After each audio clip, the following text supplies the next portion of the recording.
Dad, Mom, Pina, remember? Oh, yes, I remember. Paano ko naman makakalimutan siya, Iho?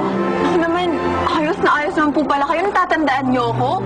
Ang bait niyo naman. Alam niyo, bihira sa mga politiko yung nakakatanda ng muka. Paano ka naman namin makakalimutan?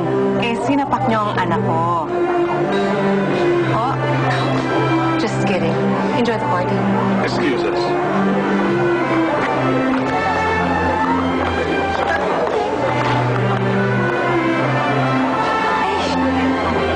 Ayun na. Pina, si Isabel. Isabel, happy birthday! Naku, utang mo na yung regalo ko sa'yo, ha. Pasensya ka na, nag-ipon pa kasi ko, eh. Mga 100 fishball pa yung bebenta ko para makabili ako ng magandang regalo para sa'yo. That's okay, Pina. By the way, my mom. Hello, Pina. Ganda naman pala ng nanay mo. Ang gara ng suot, oh. Yaman-yaman ng dating. Ay, Madam, Mr. President, si PFP po, kababata ako. Gandang gabi. Ay, hello, Mr. President. Kuya, umayos ka nga dyan. Naglalapot itong kilik-kilik ko, ha. Kilik ka pa dyan. Nagpa-reserve ako ng table para sa inyo. Doon kayo, ha? Tsaka kumain na rin kayo. Kainan na daw. Kanina pa ako gutom. Kain na.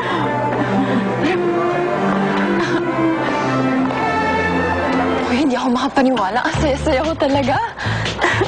Hoy, nasaan yung damit na binigay sa'yo ng ate mo? Magalit yun sa'yo. Nasa supot. Pinaiwan lang kasi ng security. Eh, yung regalo ko sa'yo, nasaan? Nasa supot din? Pinaghirapan ko yun, tapos isusupot mo lang? Sana pala supot lang yung regalo ko sa'yo para may mapaglagyan ka nung binigay sa'yo ng tutsal mong mayaman. Alam ko, Pina, masaya ka ngayon dahil naramdaman mong buhay mayaman. Pero pinapaalala ko sa'yo, mamaya uuwi ka rin sa bahay. Huwag mong kalimutang mahirap ka lang.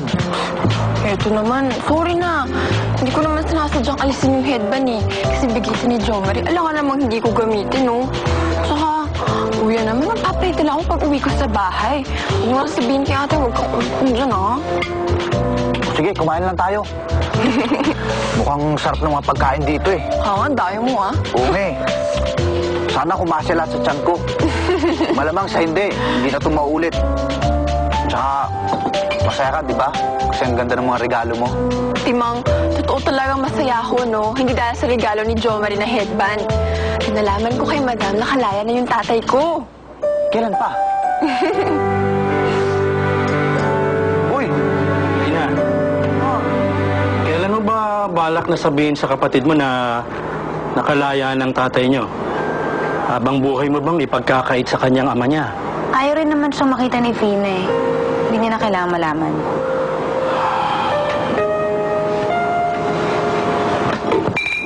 Awa ka naman sa tatay mo. Sa amin ho ba naawa siya? Basta, hindi ko sasabihin sa kapatid ko. Eh, hindi rin naman siya hinahanap ni Fina eh. Nakakasigurado ako dun. Pina, anong plano mo ngayon?